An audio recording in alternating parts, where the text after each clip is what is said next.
sobre el comentario de Pedro, que decía este hombre que lo Y encarcelaron. esto es personal, responsablemente, Pedro Mar Casal mío. Ninguno de mis compañeros, ni la plataforma, esto es mío, responsablemente suscrito pero mío. Pero que decía el del Porsche amarillo, ¿no? Que a él le hicieron eso porque él andaba en un Porsche, y entonces le comentaba una persona a redes sociales, decía, no, usted no le hicieron eso porque usted andaba en un Porsche, porque si andaba en un Sonata le entran a tiro. Como matar a la pared en Villa Altagracia. Si andaba en un Sonata, le entran, usted está vivo. Usted está vivo porque andaba en ese carro. Porque si andaba en un Sonata, le entran a tiro. Rellenado. Pero bueno, a las 8:48 de la mañana es el turno de la embajadora del pueblo. Buenos días, Milicen Uribe. Gracias, Yuri. Saludo nueva vez a la gente que nos escucha, que nos ve y que nos hace llegar sus comentarios. Gracias a todos y a todas. Miren, yo creo que uno de los temas obligados hoy aquí es la educación.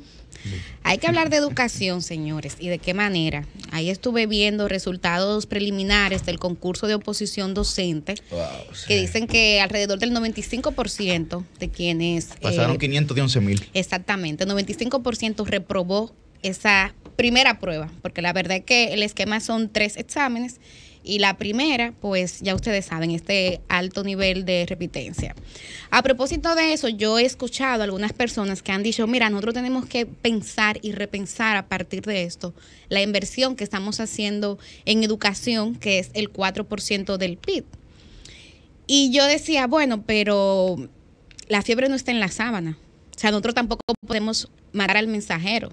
Más bien, sí, estoy de acuerdo en que hay que reflexionar un poquito sobre esa inversión, pero no puede ser nunca bajo la base o la premisa de que en algún momento se pudiera modificar la ley para entonces asignarle menos a educación, todo lo contrario. Yo hablé con una persona que tomó el examen y le pregunté, pero ¿qué preguntas fue que le hicieron? O sea, que me diga alguna de las que ella recordaba. Ella realmente, por lo que me explicó... ¿En qué episodio Majin Buu atacó a Goku? No. ¿Cuándo fue que salió Candy del carrusel? Esa es la pregunta, para que se queme todo el mundo. No, oye, o son muy brutos todo el mundo, mira, o el examen estaba mañana. Eran preguntas de mucho razonamiento lógico. Recuerda que una decía, por ejemplo, en 30 días... Eso sí falta aquí logicidad, te lo creo. Ya te lo creo. Ya tú entiendes por dónde va la cosa. Ya te lo creo. Oye, en 30 días un niño ahorró un peso. ¿Cuál fue su promedio de ahorro diario? ¿Qué dice la lógica? Y bueno, tú vas a dividir ese peso entre los 30 pesos, entre los 30 días, y eso te va a dar 0.03. Era selección múltiple el examen. Selección múltiple el examen. O sea, que era más elección. Le ponían varios refranes y decían, de estos refranes, ¿cuáles tienen significado contradictorio? ¿O cuáles tienen significados iguales? Cosas así. Sí había preguntas más complejas, pero la mayoría de las que esa persona recordó y me contó eran así, eran como temas lógicos. Entonces yo dije, bueno, caramba. Pero voy al fondo, compañeros, y avanzo, porque eso se suma ya a unos datos que compartimos Yuri y yo aquí, que fue un boletín que hizo el Ministerio de Economía, que hablaba que el 62.3% de los niños de 10 años no comprende lo que lee. O sea, que es un tema de lógica. No es que saben leer, para que la gente entienda. Sí. No es que no saben leer. Que es no que comprenden. Leen, pero no saben lo que están leyendo. Exacto. O sea, un párrafo de 4 oraciones no pueden deglutirlo, no pueden entenderlo. Y eso es grave, porque ¿qué tú haces leyendo sin saber lo que estás leyendo? Claro. ¿Qué tú haces con eso? O cómo tú puedes vivir sin la capacidad de comprender lo que a ti se está comunicando, señores, lo que te está informando. O sea, yo de verdad que me alarme. Cuando tú cruzas estos datos, tú dices, bueno, caramba, sí, aquí algo hay que hacer con la educación. Aquí hay una deuda pendiente con el tema de calidad educativa que hay que resolverlo. Pero yo insisto, eso no puede ser sobre la base de disminuir esa inversión, señores. Aquí, por ejemplo, yo creo que hay que centrarse mucho en el aprendizaje como tal. Hay que enseñar a los niños y las niñas a leer, hay que hacer ese razonamiento lógico que decía Pedro, a escribir sin faltas ortográficas y ampliar al mismo tiempo la visión de las escuelas. Las escuelas no son simples recintos, no son solamente paredes, señores. Ahí hay que hablar no solamente de aritmética, ahí hay que hablar de convivencia social pacífica, que es clave. Ahí hay que hablar de valores, de moral y cívica, no en un sentido conservador, pero sí hay que hablar de moral y cívica, de derechos humanos, de no violencia de género, de educación sexual, de educación financiera, medioambiental. Así es que yo veo la escuela, yo veo como la escuela como ese un entrenamiento para tú vivir pacíficamente. Un centro para formar seres humanos. Ciudadanos. Ciudadanas. O sea que tenemos una educación basada en la información y no en la formación. Exactamente. Pero ni siquiera ahí todavía hemos sido efectivos, ¿eh? Ni siquiera ahí. No, la información. No. Es una educación informativa que no entendemos. Que es lo que está diciendo. Y entonces, cuando yo sigo cruzando estos datos, yo me encuentro con, por ejemplo, la encuesta en hogar que salió el otro día, señores. Y hay que ver, o sea, quienes van en su gran mayoría al sistema público son los niños de menores recursos, o sea, los que tienen escasos recursos. Claro. Eso está claro, eso no sé, ni siquiera merita discusión, ¿verdad? Eso es obvio. Los niños de clase media y clase alta tienen tutores, tienen colegios que son más estables en la docencia, tienen clases extracurriculares, que si deporte, que si música, que si arte, etcétera. Pero los niños de las escuelas públicas no han tenido hasta este momento todo eso, con sus contadas excepciones. En ese sentido, por eso yo insisto en que la escuela es clave. Y lo cruzaba con estos datos, por ejemplo, ustedes verán que más de la mitad, señores, de los niños de 0 a 17 años solo viven con uno de sus tutores. A veces solo el padre, a veces solo la madre. El 32% de las niñas contrajo matrimonio antes de los 18 años de edad. Escuchen esto. Y el 64% de los niños ha recibido y ha sido disciplinado con violencia en su hogar. El 8% fue dejado al cuidado de otro niño. ¿Por qué yo comparto esos datos? Porque aquí hay gente que no entiende la importancia capital que tiene la escuela.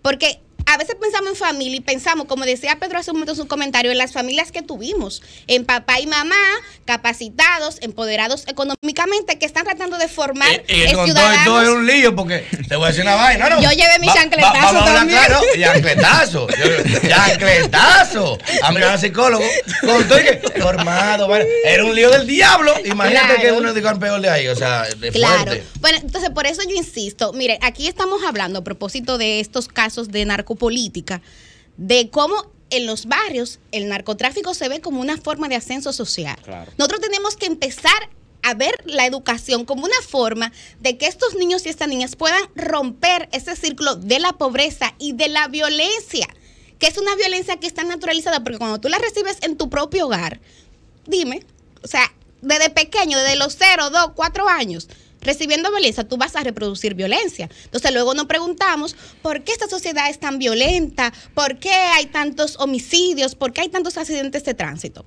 Pero voy cerrando este comentario porque simplemente quiero analizar un elemento más.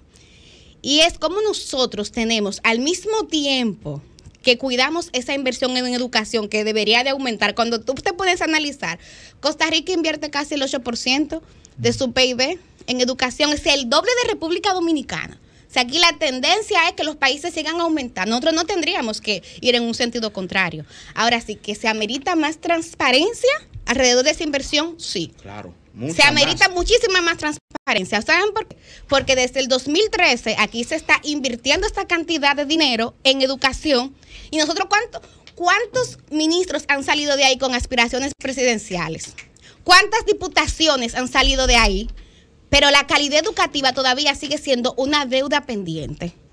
Entonces, hay que reflexionar sobre eso, porque creo que cuando nosotros luchamos por el 4% para educación, hay gente que quiere desmeritar esa lucha ahora. Miren, ustedes ven que no era necesario, que eso no iba a resolver nada, no.